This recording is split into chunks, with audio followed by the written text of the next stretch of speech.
Est-ce que vous avez peur du mot soumise? On va en débattre ici, mais juste avant, 3 attitudes irrésistibles pour un homme chez une femme. La première de ces attitudes, en fait, c'est d'être une femme qui s'exprime. Pourquoi est-ce que les hommes craquent pour les femmes qui s'expriment? Eh bien parce que beaucoup de femmes veulent faire de la télépathie ou de la déduction. Genre, je lui parle, s'il répond ça, ça veut dire que ça, j'aurais aimé qu'il réponde ça, alors je réponds plus, par exemple. Ou alors, là je fais la gueule, mais je lui dis pas exactement pourquoi, j'espère qu'il devine tout seul et j'espère qu'il s'améliore tout seul. Tu vois, et j'espère qu'il va me donner la bonne réponse et j'espère que si et j'espère que ça. En fait, les hommes veulent parler dans la vie de tous les jours. Les hommes sont ouverts généralement à la communication. Probablement moins des bons communicants que les femmes, probablement moins de sensibilité généralement, probablement moins de tout ça. Mais ce qu'ils n'ont pas l'habitude et ce qu'ils vont apprécier à fond chez une femme, c'est une femme qui va dire les choses simplement, sans agressivité, mais les dire quand même. C'est-à-dire qu'il y a souvent 2 profils.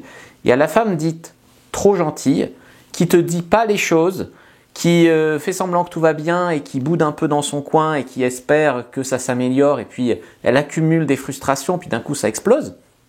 Ou alors il y a la femme qui au contraire se veut femme forte, indépendante, etc. Et dès qu'il y a genre une virgule qui va pas, elle te recadre tout de suite d'une manière hyper sèche, hyper agressive, etc. Ce qui fait que souvent les hommes sont balancés entre ces 2 extrêmes-là. Mais quand ils tombent sur une femme équilibrée qui a fait un travail sur elle, pour gérer aussi ses émotions, pour apprendre à communiquer, eh bien, ils vont vraiment craquer là-dessus. Donc, dire tout sans surcompliquer. Oui, j'aimerais bien te voir, mais vendredi, je suis pas dispo, je préférerais samedi.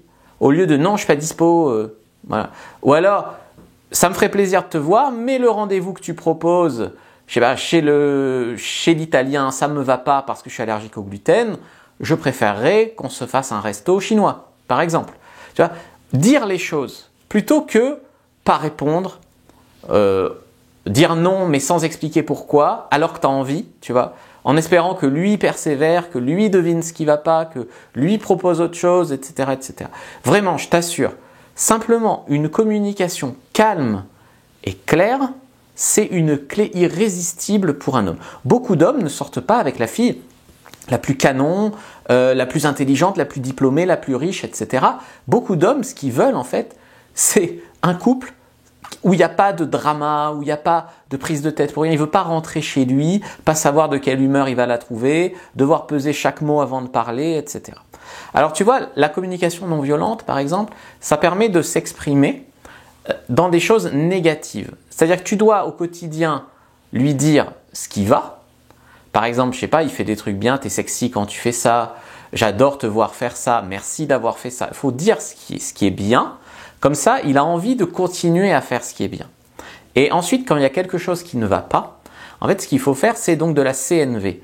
C'est-à-dire lui dire, quand tu fais ça, donc attitude qui ne va pas, je me sens comme ça, est-ce que tu pourrais plutôt faire ceci afin que je me sente comme cela? Donc par exemple, quand tu me donnes pas de nouvelles pendant 48 heures, je me sens célibataire. Est-ce que tu pourrais m'écrire au moins un texto par jour? Je me sentirais beaucoup plus amoureuse. Ou quand tu me parles en haussant la voix, je me sens triste. Est-ce que tu pourrais gérer autrement tes émotions, faire du sport et puis venir qu'on se parle calmement après, pas à chaud? Je me sentirais beaucoup plus respectée. Tu vois, tu lui donnes tu parles émotion en fait, tu parles de ce que tu ressens. Des fois, on voit que tu es en colère ou on voit que tu es triste parce que tu pleures, parce que tu exploses, etc. Mais ça fait que faire amplifier le conflit. Tandis que là, si tu dis directement ton besoin, l'émotion que tu veux plus ressentir et comment il peut être ton sauveur, ton héros en te faisant ressentir des meilleures choses, tu vas vraiment, vraiment avancer. Donc en fait, l'attitude irrésistible, c'est de lui proposer une relation où il y a beaucoup plus de clarté. Il y a moins de confusion. Tu vois, vraiment, il sait où t'en es, ce que tu veux, ce que tu aimes pas, ce que tu peux tolérer, ce que tu peux pas tolérer, etc. Il y a beaucoup plus de clarté sur où on en est, sur si on avance ou pas, etc. Je t'assure, le nombre de coaching pour hommes ou pour femmes d'ailleurs, où la relation est floue, mais il y a des points, mais flous tout le temps. Simplement parce que beaucoup de gens ne savent pas se parler, ne savent pas communiquer, ils ont peur de dire vraiment les choses, ou quand ils les disent, ils disent le fond, mais la forme, c'est n'importe quoi, et ça fait que braquer l'autre personne, etc. Donc voilà, pour les frictions, la CNV, et ne pas oublier aussi de lui dire tout ce qui va bien pour l'encourager à continuer les bons comportements. Et toujours, bien sûr, garder un côté joueuse, authentique. Voilà, tu vois, toujours, il faut que le couple, ça reste pas que des je te remercie quand tu fais des trucs sérieux ou je te critique quand tu fais pas des trucs sérieux. Il faut aussi qu'il y ait du léger, du fun, des bons moments, etc., etc. Ce qui m'amène au point numéro 2, la deuxième attitude irrésistible. En fait, tu sais, je fais souvent les profils Tinder, les profils Adopt d'hommes qui me contactent pour du coaching, et souvent il y a une phase où je dis mais quels sont tes critères, tes exigences, ta recherche chez une femme? Et beaucoup d'hommes, en fait, ce qu'ils disent, c'est qu'ils veulent une femme ouverte d'esprit. Donc ça serait le critère numéro 2 pour être irrésistible. Mais ouverte d'esprit, très souvent les hommes, ça leur plaît beaucoup cette idée, et les femmes, en fait, tout de suite, elles entendent pratiques sexuelles extrêmes et elles se braquent, tu vois. Alors que c'est pas vraiment ça, en fait, que l'homme entend quand il dit ça. En fait, il voudrait une femme avec qui il n'y a pas trop de jugement. Donc on peut parler des choses, on peut parler des sujets sérieux, que ça soit sexuel, mais aussi politique, des sujets sérieux, l'argent, des sujets sans jugement. Parce que très souvent, chacun arrive avec sa réalité, c'est comme ça, et je veux quelqu'un qui rentre dans le cadre, et c'est comme ça. Et en fait, on a tous l'impression, si tu veux, d'être ouvert d'esprit, on va dire c'est commun, mais n'empêche que des gens vraiment ouverts à discuter le point de vue de l'autre sans le juger, sans tout de suite dire non, c'est pas comme ça parce que blablabla, et bien en fait, il y en a très peu. Donc, arriver dans une discussion, être capable d'avoir une discussion calme, ouverte, sur plein de sujets. Et puis, bien sûr, aussi sexuellement. C'est-à-dire, un homme, il veut pas, une fois qu'il est en couple avec une fille, qu'elle lui explique que le sexe, ça compte pas, que ça sera toujours du plan-plan le dimanche matin, et puis que c'est comme ça, et puis que c'est tout, etc., etc. Il veut pas renier sa liberté sexuelle. Ça ne veut pas dire qu'il doit coucher avec d'autres femmes, bien sûr. Ça veut dire qu'il doit y avoir une évolution, une avancée, de la nouveauté, en fait, dans votre couple. Si tu le veux, la routine tue le couple. Donc, en fait, quand l'homme te dit « je voudrais une femme ouverte d'esprit », en fait, ce qu'il entend, c'est pouvoir un peu plus être moi-même et qu'on se trouve un terrain d'entente et que sexuellement, on finisse pas dans une prison sexuelle, si tu veux. Parce que moi, je vois beaucoup, avec le temps, au contraire, beaucoup de femmes se ferment, alors qu'elles devraient s'ouvrir. Tu vois, je sais pas, tu commences à avoir 40, 50, 60, tu te dis, tout ce que j'ai pas vécu ou ce que je me suis privé de vivre, peut-être j'ai envie de le vivre. Alors que, ce que je vois dans les faits, malheureusement, des femmes qui disent, oui, mon ex m'a trahi, mon ex m'a trompé, maintenant je ne fais plus confiance, il faut prendre le temps, il faut attendre, etc. Et elles font fuir les mecs bien. Ils se sont fait 4 rendez-vous, resto, ciné, le mec a été patient, ils se sont à peine fait un smack, machin, et elle est là, 5, 6, 7, 10 rendez-vous. Faut prendre le temps, faut que tu respectes mon timing, tu sais, j'ai souffert, non, mon ex, si, mon ex, ça. Et en fait, ça fait fuir le mec, tu vois. Comme si il y avait beaucoup de rigidité, tu vois. Le sexe, comme si on se fermait à tout ça. Alors qu'on devrait vraiment s'ouvrir, je pense. Et même dans d'autres domaines, Tu vois, par exemple, il va te proposer un premier rendez-vous et tu vas lui expliquer « Non, c'est pas comme ça qu'on fait, c'est comme ça qu'on doit faire. Non, non, non, non, non, non. » Ou alors, ça va être toujours un truc, tu veux, qui va calmer. Il n'y a pas de folie, il n'y a pas de créativité. Ça va être toujours, on attend, on prend le temps, on se regarde dans le blanc des yeux, on fait que des trucs hyper formels. Et puis si t'es pas content, non, non, non, non, non. Et en fait, tu vas gagner vraiment à amener ton petit grain de folie aussi, parce que c'est ça être ouverte d'esprit aussi, c'est pas vouloir toujours paraître en fait hyper conformiste, hyper normal, marcher sur des œufs, vouloir correspondre à des standards, on va dire de société, qu'on te dit de te comporter comme ça, de voter comme ça, de penser comme ça, tu t'en rends compte, tu vois, on te dit très souvent ce que tu dois dire, penser, être, etc. Et en fait, arriver à être un peu plus toi-même, arriver avec ton petit grain de folie que peut-être t'assumes pas d'habitude. Et avec les hommes, tu l'assumes pas parce que tu veux paraître lisse, normal, pour pas être rejeté. Mais en fait, tu pourrais l'assumer pour au contraire le faire vibrer, montrer ta différence en fait. Tu vois, on n'est pas toujours la plus belle, la plus grande, la plus riche, comme je disais au début, mais tu as ce qui fait ton unicité et ce qui peut correspondre avec l'unicité d'un mec. Sauf que si tu caches ça, ton petit grain de folie, ta petite bizarrerie, ton petit rire mignon, tes petites pratiques sexuelles cachées, déviantes, si tu caches tout ça, ou si tu n'es même pas au courant d'ailleurs que tu as des fantasmes et autres, en fait, tu vas pas lier avec les spécificités des autres. Puisque tu essaieras d'être générique et d'être normal, de paraître en tout cas, tu vas pas lier avec les spécificités. Moi, ce que je te propose, c'est d'être ouverte d'esprit avec lui, d'aller voir un peu ses spécificités à lui, mais de l'être aussi avec toi et d'accepter d'être plus toi-même dans les rendez-vous.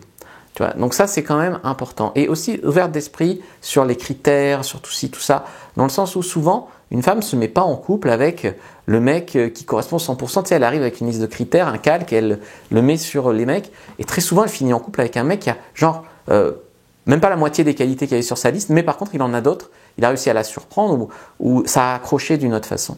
Donc, s'ouvrir un peu. Alors, avoir des red flags, oui, c'est-à-dire des choses que tu veux plus jamais revivre, je sais pas, des hommes violents, des hommes sensus, etc. Oui, mais pas arriver avec une liste vraiment très exacte. Je vois beaucoup de femmes qui, j'ai un ex, il m'a largué, il était génial, il était comme ci, il était comme ça, il était comme ci, il était comme ça. Et j'ai une liste de critères, c'est exactement mon ex, et je veux la calquer sur les suivants. Non, c'est pas ça. Faut tourner la page. Faut te dire tout ce qui allait pas chez ton ex et également tout ton champ des possibles qui s'ouvre maintenant que tu n'es plus avec ton ex. Et pas arriver avec une liste très fermée de critères. Donc ouvrir aussi l'esprit sur ça. Et la troisième attitude qui te rendra vraiment, vraiment, vraiment irrésistible, c'est ce que je disais en introduction. Est-ce que tu as peur du mot soumise? Je te demande pas d'être soumise. Je te demande juste si ce mot, il a une charge émotionnelle très forte chez toi. Parce que dans l'énergie féminine, quand tu vas vouloir vibrer féminine pour attirer des hommes masculins, au lieu de repousser les hommes masculins et attirer des hommes plutôt effacés ou plus soumis justement ou plus faibles. En fait, je te demande ni d'être faible ni d'être soumise, tu comprends bien. Ce que je te demande, c'est d'aller dans ton énergie féminine qui va être plus une énergie de réception. C'est-à-dire, je fais une invitation à l'approche, le mec m'aborde. Ensuite, tu vois, je lui monte la voie, mais il propose le rendez-vous. Je reçois comme en danse. Souvent, c'est l'homme qui guide, la femme qui suit. En sexualité aussi, si tu veux, c'est l'homme qui pénètre et la femme qui reçoit. L'énergie féminine est ainsi faite que si tu arrives à vibrer là-dedans, que ça soit dans la vie ou au lit, c'est-à-dire arriver à plus attirer, en fait, tu attires comme un aimant et ensuite tu reçois. Et quand ce que tu reçois, ça ne te plaît pas, bien sûr, tu le réorientes. Comme je te disais avec l'exemple du resto chinois et du resto italien, avec le gluten. Donc tu peux te repasser le début si tu veux. Voilà. Donc en fait, je sais que vous n'allez pas aimer spécialement ça parce que ça n'a rien à voir avec en fait, le fait que vous soyez féminine ou pas. C'est plus dans l'énergie de ce que tu dégages et dans l'énergie des hommes en fait, que tu attires. Donc je ne te demande pas d'être soumise, je ne te demande pas d'être faible. Et te demande en fait de lui faire confiance et d'arriver en fait à le mener un peu par le bout du nez. Parce que quand tu récompenses avec ta féminité les bons comportements d'un homme, je sais pas, qui te rend un service, qui se fait un effort, qui se déplace, qui investit temps, énergie, argent dans une relation, etc., que tu remercies ça, que tu valorises ça, ça lui donne envie d'en faire plus. Alors qu'il y a beaucoup de femmes qui approchent ça en mode rapport de force. Tu vois. Ou alors au contraire, soit c'est rapport de force, donc c'est très agressif, soit c'est tout à fait soumis, c'est-à-dire que l'homme justement ne fait pas d'efforts et que elle comble les efforts que ne fait pas l'homme pour ne pas voir que la relation ne va pas. Ça ne va pas non plus de faire les efforts à sa place. D'accord ? Donc ça, c'est très important de comprendre. Donc juste lui donner envie de prendre les initiatives, lui donner envie d'agir bien avec toi et le suivre en fait, le suivre dans cette séduction avec votre féminité. Et ça va vraiment le séduire. Parce qu'un homme, il veut quoi ? Il veut conquérir. On le dit souvent, les hommes, si tu veux, ils étaient chevaliers, ils conquéraient, ils étaient pirates, ils partaient à la chasse, au trésor, ils étaient... Voilà, ça c'est dans l'instinct. Et en fait, il faut l'amener, en fait le jeu, c'est l'amener à te conquérir, si tu veux. En étant ravi d'être conquise, évidemment.